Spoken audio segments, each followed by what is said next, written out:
Buenas tardes, alumnos. Muy buenas tardes, alumnos. Me toca hoy día compartir con ustedes la clase de neumonía adquirida en la comunidad. Como ven, la radiografía de la primera diapositiva es el caso clínico de hoy, si no se han dado cuenta.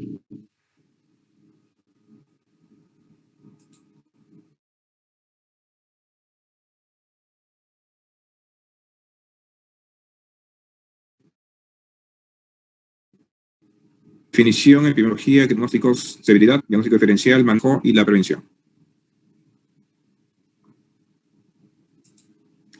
La neumonía adquirida en comunidad es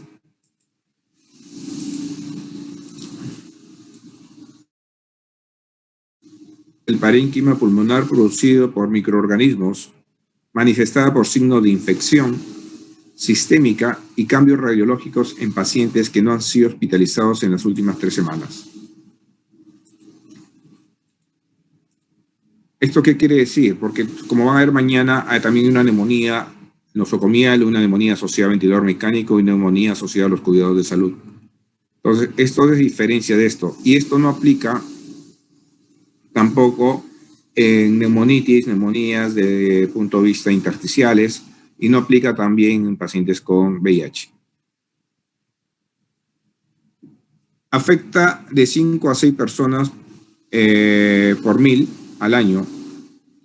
Mayormente afecta durante el invierno. La afectación, los hombres somos más afectados que las mujeres. Los afroamericanos mayor que los caucásicos. Y las personas muy jóvenes o de edad avanzada, o sea, los extremos de la vida, son donde se afectan con mayor frecuencia que los adultos jóvenes. Actualmente, la moda de la neumonía adquirida en comunidad, tenemos pues lamentablemente por esta pandemia, es el SARS-CoV-2 COVID-19. Antes de la pandemia, o complicaciones postvirales, teníamos estreptococo neumonía a la cabeza, las bacterias atípicas como Mycoplasma pneumoniae, Legionella, Clamidia pneumoniae y virus respiratorios. Actualmente la parte viral ha pasado a primer lugar debido al COVID, ¿ya? Pero en situaciones no COVID, en situaciones sin pandemia, el estreptococo neumonía y las bacterias atípicas estaban a la cabeza. ¿Qué es lo que sucede? Lo que sucede, va a haber una ocupación del alvéolo por exudado inflamatorio que provocan estas bacterias. Entonces aparece que los alvéolos van a estar perfundidos, o sea, va a haber irrigación, pero no va a haber ventilación, lo que ocasiona una aparición de hipoxemia por efecto de Chung, como ya lo han visto en sus clases anteriores. En respuesta a esta hipoxemia se produce una hiperventilación secundaria y una alcalosis respiratoria. En primer lugar, es una respuesta. Si con esto el paciente no mejora, después va a llevar a agotamiento respiratorio, va a llevar insuficiencia respiratoria, y como el mecanismo es Chung, puede llegar a distrés respiratorio agudo, teniendo en cuenta que el Chung, como saben, no mejora rápidamente con oxígeno. Los factores de riesgo relacionados, tenemos a etiologías no habituales. Tenemos pseudomonas, por ejemplo, defectos estructurales del pulmón, pacientes que tienen bronquiectasis previamente. Acá donde tenemos bronquiectasis en pacientes que han tenido por lo general tuberculosis. Los pacientes desnutridos, tratamiento antimicrobiano reciente o tratamiento con glucocorticoides. Especialmente acá tenemos los pacientes lúpicos, los pacientes con colagenopatías, problemas inmunológicos o pacientes asmáticos que se automedican. Entonces, ellos tienen mayor riesgo que la neumonía, por más que sea adquirida en comunidad, puede ser debido a un germen resistente tipo Pseudomonas. El Streptococcus pneumoniae, ¿dónde se presenta? El Streptococcus pneumoniae se presenta sobre todo en pacientes como una complicación o un problema viral. Anteriormente se presentaba a pacientes con infección reciente, influenza, en diabéticos o pacientes con insuficiencia renal o pacientes usuarios de drogas parenterales. Los anaerobios es otro grupo de gérmenes que se presentan también en un grupo específico, especialmente en alcohólicos, en pacientes que tienen poca higiene dental y en pacientes con resistencia con ácidos. Pacientes con obstrucción endobronquiales, que puede ser por un nódulo, por un quiste o puede ser por una neoplasia o por misma tuberculosis, pueden dar también neumonía. Las manifestaciones clínicas. Las manifestaciones clínicas es la fiebre, por lo general, tos, que puede llegar a un 90% de los pacientes, expectoración en 2/3 de ellos, disnea igual, dolor torácico pleurítico puede aparecer en un 50% y hemoptisis en un 15%. Acá, si viene un paciente con hemoptisis, lógico que primero hay que pensar en tuberculosis o bronquiectasias infectadas, pero también neumonía puede debutar con hemoptisis, una neumonía adquirida en comunidad. No es lo más común acá en nuestro medio, pero también es bueno que lo tengan dentro de su diagnóstico diferencial. Entonces, usted viene un paciente que tiene fiebre, tos, expectoración, dolor pleurítico. ¿Qué examen hay que pedir? Por lo general, en un hemograma, aunque teniendo en cuenta que la leucocitosis, que es un signo de inflamación, no de infección, como piensan, no es un dato con suficiente sensibilidad ni especificidad.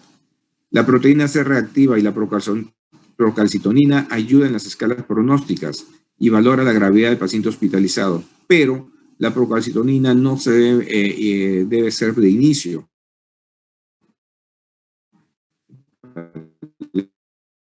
La procalcitonina, vamos a ver más adelante, ayuda en la parte de seguimiento en caso de que haya dudas diagnósticas.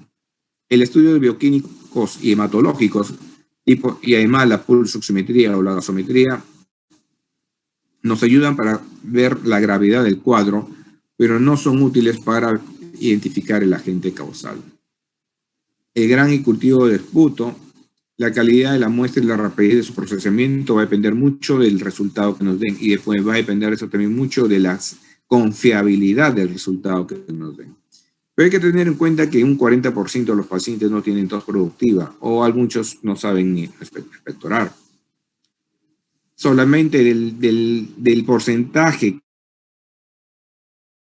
que pueden consideran aceptables. La tinción Gram, pero hay que tener en cuenta que no detecta ciertos patógenos frecuentes, tipo Mycoplasma pneumoniae, Clamidia pneumoniae, Legionella o virus respiratorios. La sensibilidad y la especificidad diagnóstica de la tinción de Gram de esputo es muy variable. El cultivo del esputo plantea problemas parecidos. Hemocultivos.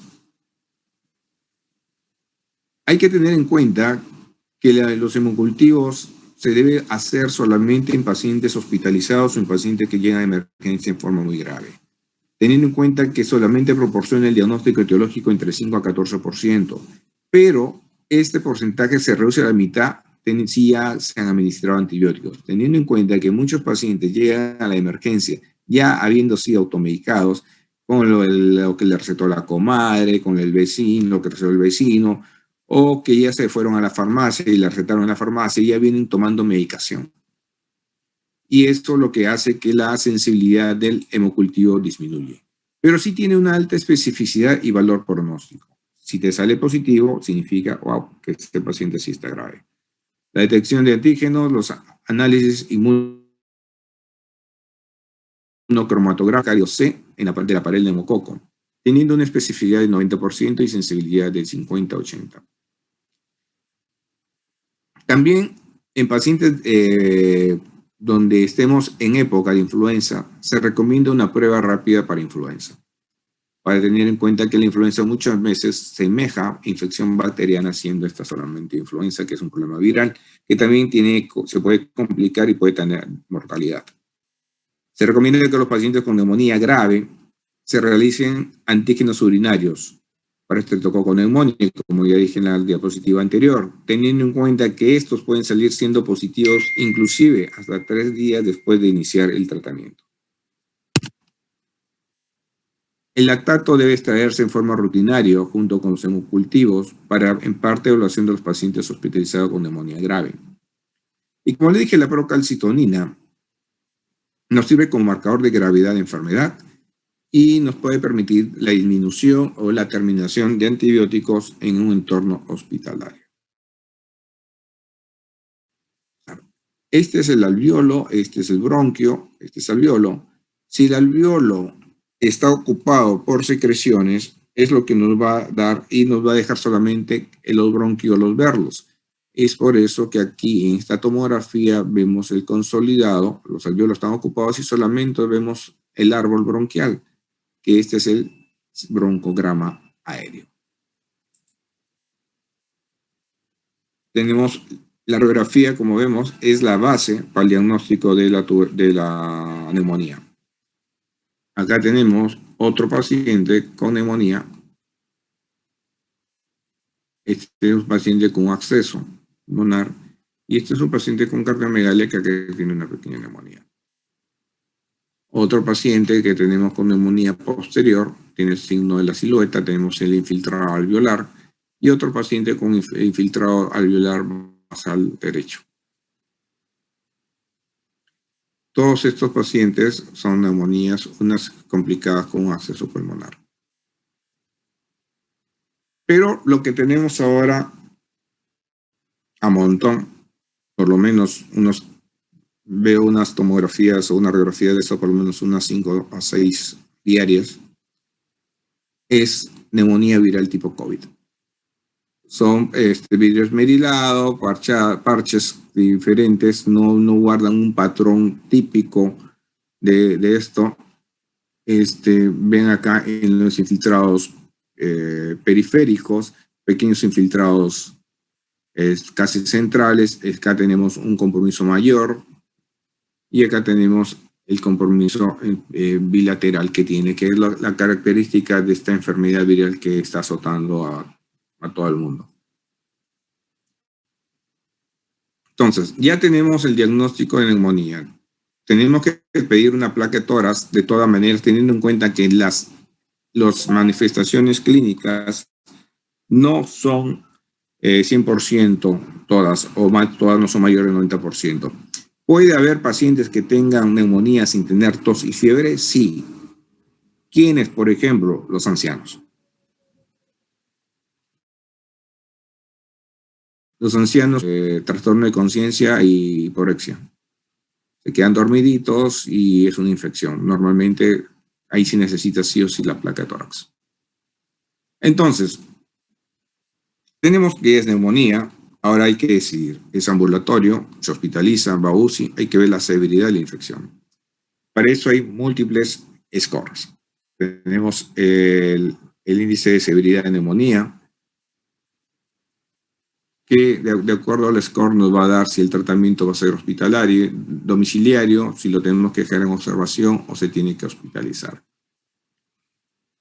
La escala de CR65, si está confusión, frecuencia respiratoria, presión arterial y la edad.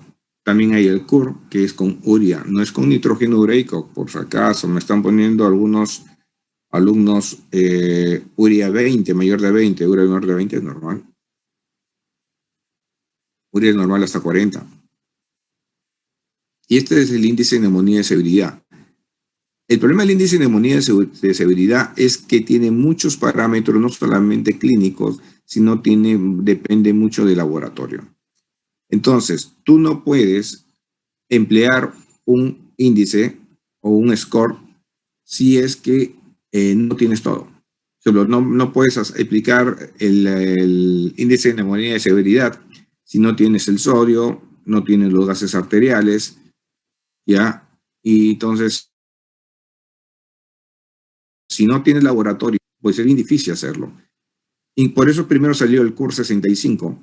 El CUR 65, pues una urea, por lo general, un laboratorio pequeño, un hospital pequeño sí lo hace. Pero pensando en aquellos lugares alejados donde no tienen ni siquiera para laboratorio, se creó el CRB65, que también ayuda en estos casos para definir el criterio. Si lo mando a su casa, lo dejo en observación, lo hospitalizo o a lo mejor necesita UCI.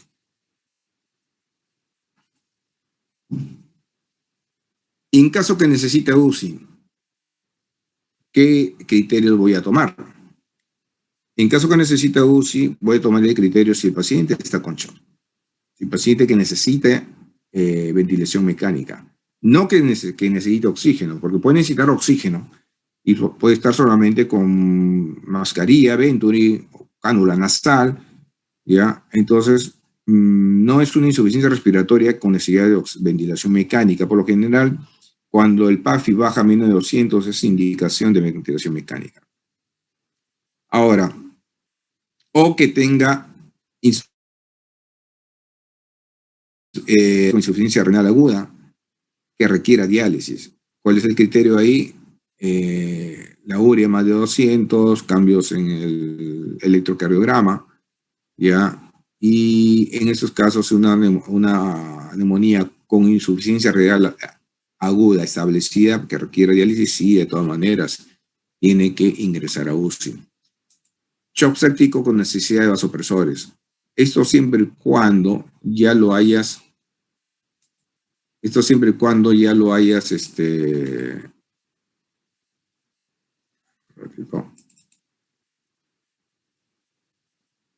esto siempre y cuando ya lo hayas,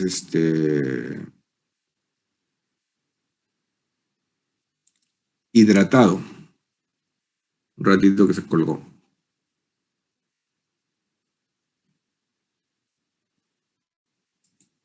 Ya. Ahora, si no tiene estos tres, lo que tienen que hacer es, tener en cuenta si la frecuencia respiratoria es mayor de 30 o no. Si el PAFI menor de 250, si hay confusión, si está hipotenso y si el compromiso radiológico es multilobar. Pero no todo infiltrado pulmonar y algunos alveolares es neumonía. Miren, en este cuadro tenemos varios diagnósticos diferenciales: atelectasias, embolia pulmonar, cáncer, neumonía eosinofílica, vasculitis, neumonía organizativa, cuerpo extraño pulmonar. En la primera radiografía tenemos un tubo endotraqueal y tenemos una atelectasia. A este infiltrado de acá es atelectasia, no es neumonía. En este de acá vemos aparentemente normal, pero acá tenemos un pequeño foquito. Pero este pequeño foquito, aquí hay algo radiopaco. Este es un cuerpo extraño que está en el bronquio, que está ocluyendo un bronquio y que ya está formándose un cuadro ahí neumónico, pero post cuerpo extraño. Se le retira el cuerpo extraño, estas secreciones salen y el paciente mejora. Y acá tenemos una neumonía. No, esta es una neoplasia, este es un cáncer que semeja una neumonía. Hay que tener en cuenta historia clínica. No, una neumonía adquirida en comunidad no es crónica. No, el tiempo de enfermedad es corto, no 2, 3 semanas, no. Olvídense de neumonía típica o atípica. Anteriormente se clasificaban como neumonía típica y atípica. Olviden, típicos te pueden dar radiografías o cuadro clínico compatible a un cuadro típico. Y los gérmenes típicos tipo estreptococo neumonía te pueden dar cuadros subagudos o te pueden dar cuadros radiológicos compatibles con un proceso, entre comillas, atípico. Desde que se comenzó a descubrir eso, se quedó la anteriormente que le llamaban neumonía típica o típica, se quedó en desuso. Por eso solamente se queda como neumonía adquirida en comunidad, nada más.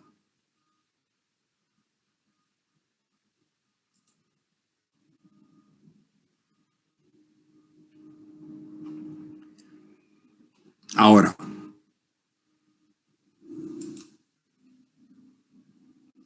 tos con radiografía negativa. Viene un paciente que tenga tos y su radiografía de tórax está normal. Puede ser una bronquitis viral, puede ser un asma, reflujo gastroesofágico, un goteo nasal posterior, sinusitis o, esto es muy común, una reacción adversa medicamentosa por inhibidores SECA, especialmente captopril y enalapril, causan tos frecuentes. Tos con radiografía con un infiltrado, edema pulmonar, tromboembolia pulmonar, cáncer, hemorragias alveolares, tipo malformaciones arteriovenosas, Goldbuster, Wegener, bronquiectasias, vasculitis, contusión pulmonar. Ejemplo, acá tenemos una posible neumonía, no, este también fue un cáncer. Así que la diferencia de toda radiografía negativa es que muchas de estas cuadros, la mayoría es crónico. El reflujo gastroesofágico, goteo postnasal, sinusitis y los rhamnoporíaca por lo general dan tos crónica. El asma bronquial y la bronquitis viral sí te puede ser agudo. Pero mucho de esto de los diagnósticos diferenciales tiene que ver con una buena anamnesis. Haciendo una buena anamnesis, tiempo de enfermedad, los síntomas, cómo aparecieron, tú puedes estar viendo, ¿esto es compatible con una neumonía que en comunidad o hay que verle un diagnóstico diferencial?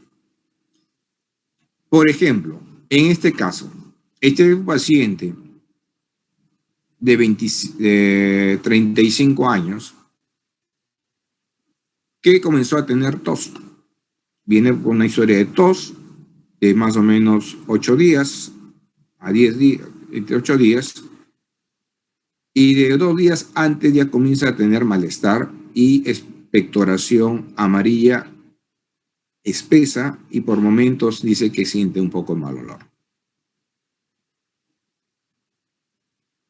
Si quieren, abran sus micrófonos si alguien quiere decir qué cosa es lo que ve.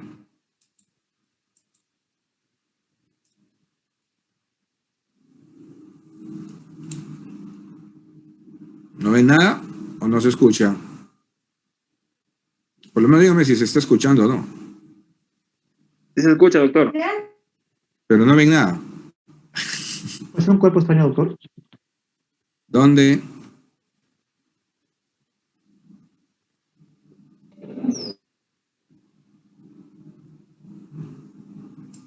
Patrón de consolidación.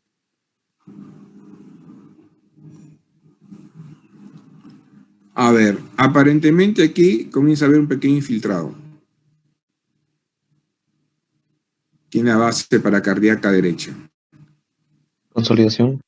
Aquí miren, ¿qué es esto? Miren, ¿qué es esto? Sí, cuerpo extraño. Se le rehace la anamnesis, resulta que hace 10 días he estado comiendo un rico pollo a la brasa. Y en un chiste él dice que perdió un puente. Él ha pensado que el puente lo había perdido en la pollería. Y se le hizo una broncoscopía y se recuperó el puente. Eso era lo que tenía. Este puente dental,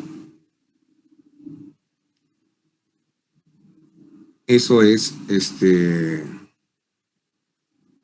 ¿cómo se llama? Lo que le estaba causando la tos, ya estaba haciendo una infección, sí estaba haciendo primero empezó a hacer una neumonitis, se le tuvo que dar antibiótico de todas maneras, porque imagínense acá, de todas maneras, por más puentes, la dentadura, y pues tiene ¿cómo se llama? Sobre todo anaerobios.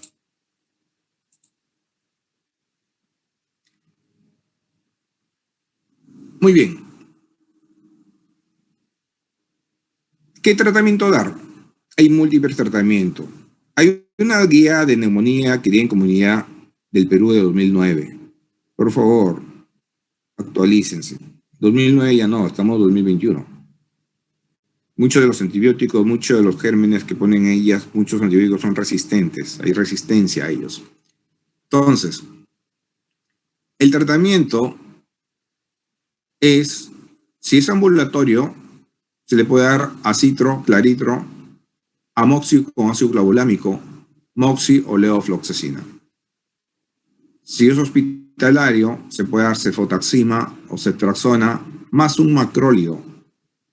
Es cefo o ceftraxona o amoxicilina suclavolámico más macrólido.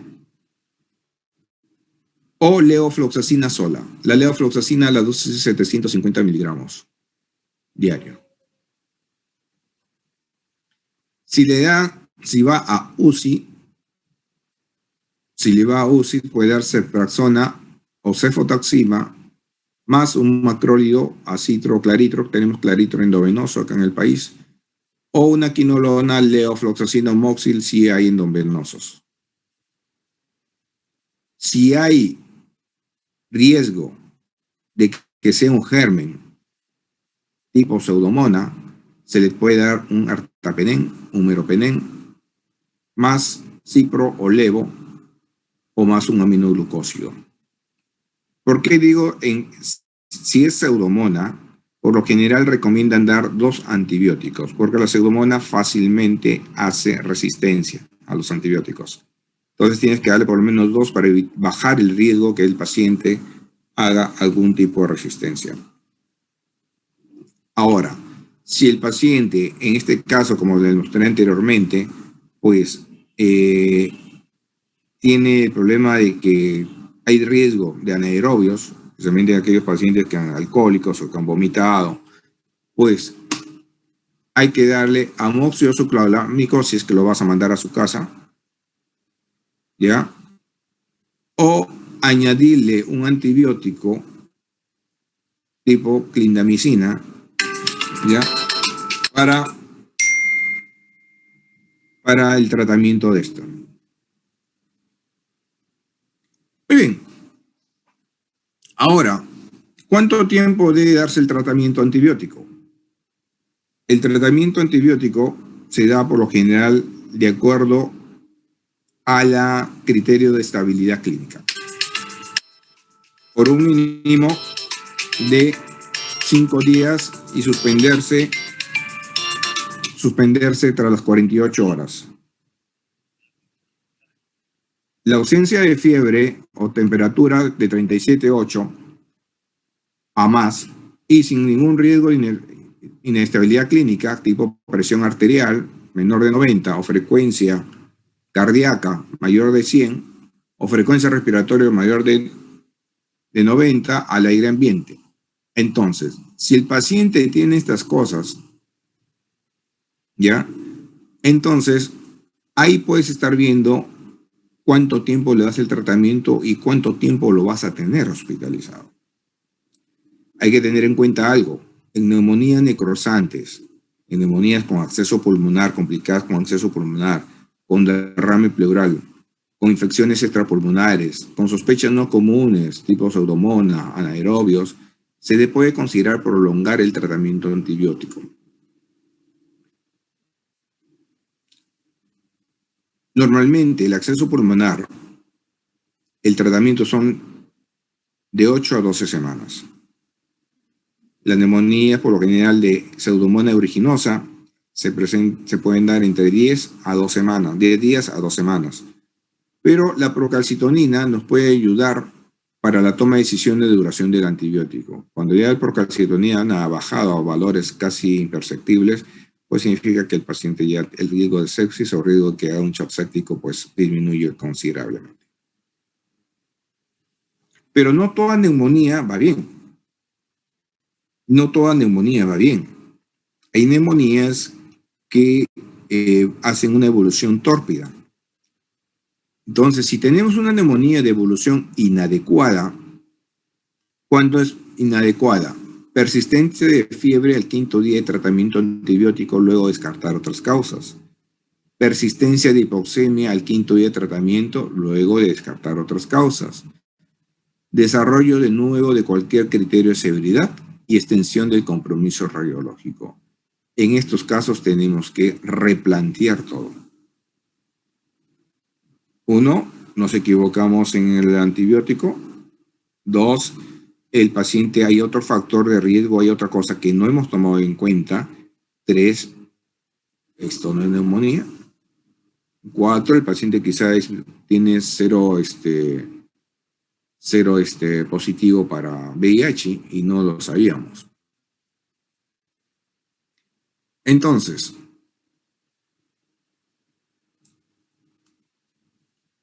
puede ser porque el tratamiento sea inapropiado o ineficaz. Los patógenos resistentes al tratamiento microbiano no cubiertos. O también hay que tener en cuenta, a veces dejamos la indicación y no se cumple. Entonces, cuando sean internos, cuando sean residentes, tienen que ver que la indicación se cumpla. Porque a veces la clásica dice, no, el paciente, la enfermera les puede decir, no, el paciente no trajo su medicación. Y no se le pone. Y nosotros pasamos la visita creyendo que todo va bien y vemos que sigue mal el paciente, entonces ponemos más antibióticos, mandamos a hacer más análisis cuando resulta que nunca el paciente recibió el tratamiento adecuado. Que tenga mala absorción y que tenga alterado su mecanismo de defensa. Hay pacientes que tienen neumonías recurrentes por inmunodeficiencia sistémica, deficiencia de inmunoglobulina A, por ejemplo. Presencia de complicaciones, hay que ver que no haya derrame pleural, especialmente en empiema. Focos sépticos a distancias, que nos puede estar dando meningitis, artritis sépticas, pericarditis, endocarditis. Muchas veces nada tiene que ver con la neumonía. Muchas veces que la vía donde se le está poniendo el antibiótico endovenosa ha hecho flebitis y hay infección por catéter, y eso es lo que le está causando nuevamente la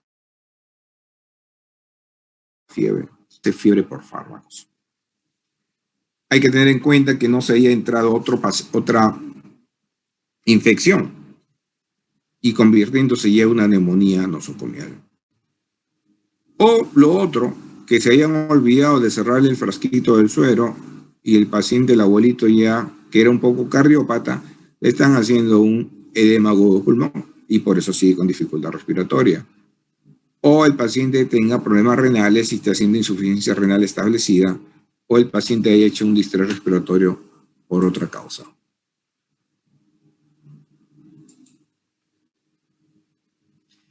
Entonces, ya viendo todas estas cosas, nos vamos a los criterios de alta. Si el paciente come adecuadamente, sin ayuda, bueno, si es un abuelito con una comorbilidad, pues, pero está en su estado basal. Si ya no hay fiebre, por lo menos 48 horas. Si la frecuencia cardíaca y respiratoria está entre límites normales. Si satura más de 90. Y si tiene estado de conciencia basal adecuado, ok. El soporte social o familiar apropiado es indispensable. Porque si ves un adulto mayor que está yendo bien en el hospital, lo mandas a su casa y no hay quien le ayude, quien lo trate, quien lo cuide, quien le dé completar el tratamiento en casa, entonces, ¿qué pasa ahí? Vas a tener que dejarlo hospitalizado. Y acá este mismo también es criterio de hospitalización.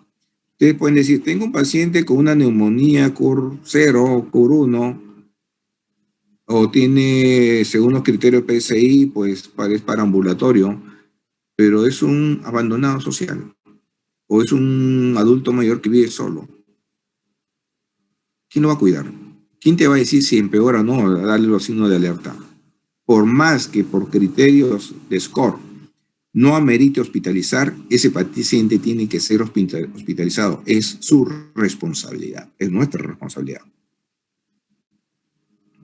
Así que no, que yo lo mandé a su casa porque el CUR decía que podía mandarlo a su casa, nomás tenía una neumonía en la base chiquita.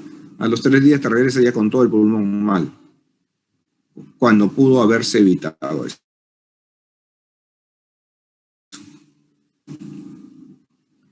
Y la prevención.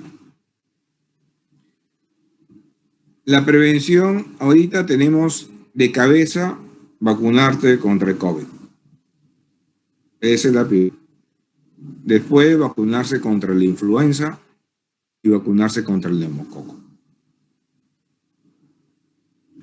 Los de la influenza son aquellos que tengan cardiopatía crónica, enfermedad pulmonar obstructiva crónica, insuficiencia renal crónica, cirrosis hepática, diabetes mellitus, todo adulto mayor de 60 años, los trabajadores de salud y pacientes con algún tipo de inmunosupresión. Todos deben vacunarse contra la influenza. Contra el neumococo, mayores de 60 años y menores de edad. Y contra el virus de COVID, todo las personas independientemente de la edad.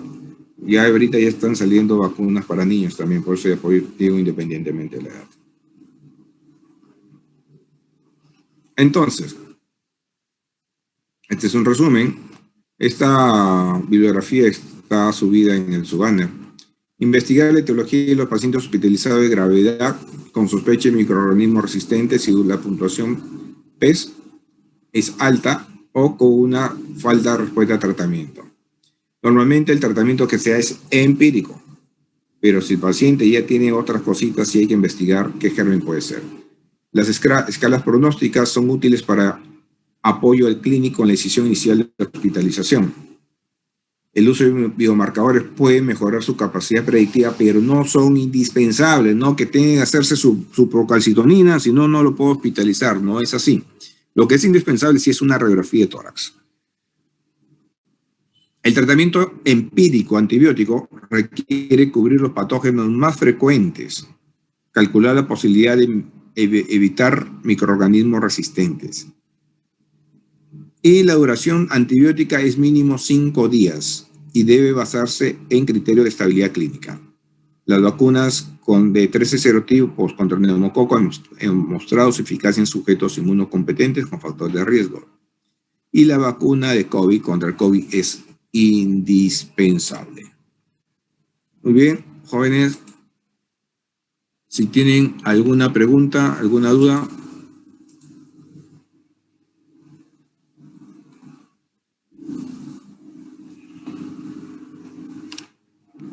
Doctor, Sí. ¿No hay dudas?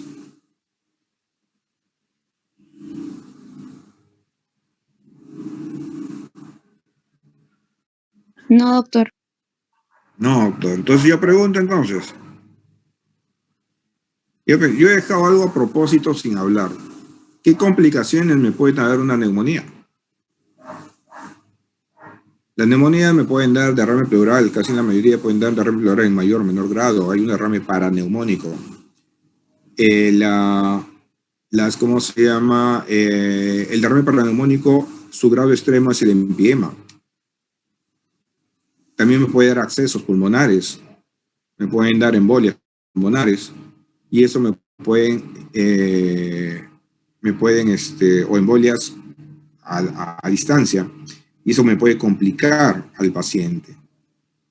Entonces, tener una neumonía normalmente en jóvenes es bien tolerada, pero hay pacientes que se complican, especialmente la complicación, una de las más comunes es el derrame pleural y a veces el empiema.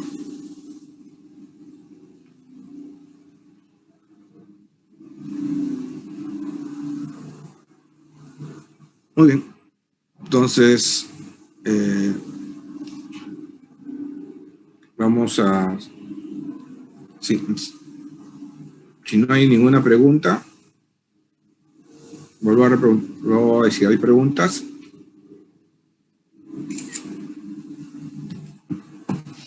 Ahora, una pregunta, y por ejemplo, si en el paciente que tiene abandono social, bueno, porque antes, o sea, se supone que ya lo deben mandar a su casa y el tratamiento ya sería por vía oral, ¿no?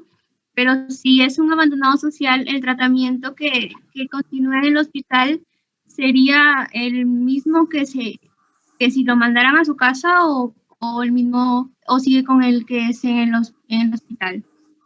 No, el tratamiento en caso que tenga una neumonía con un cursero, que solamente por ser abandono social lo tienes que hospitalizar para asegurarse que va a recibir tratamiento. Si necesita tratamiento bioral, lo vas a tener con bioral. Lógico que tienes que agotar todos los medios. ¿En qué sentido? Le das el tratamiento vía oral y al mismo tiempo estás consultando a asistentado social para que trate de localizar familiares. ¿Ya? Ya, doctor, Pero muchas gracias. este paciente lo tienes que hospitalizar. No lo puedes mandar a su casa. Mucho riesgo. Ya, doctor, gracias.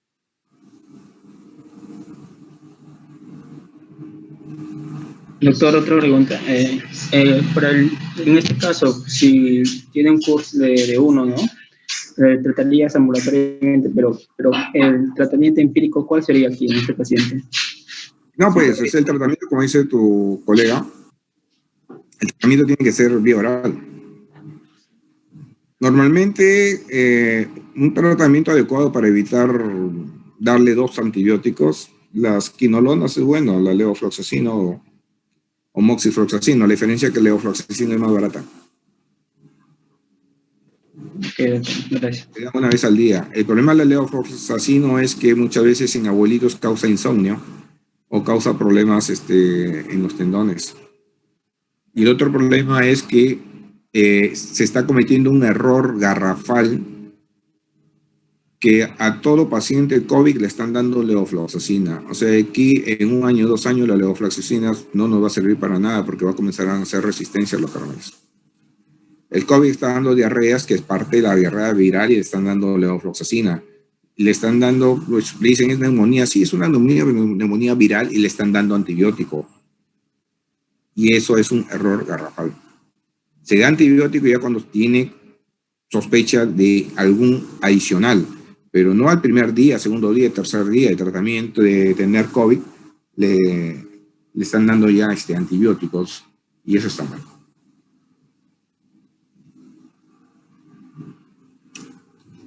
Muy bien.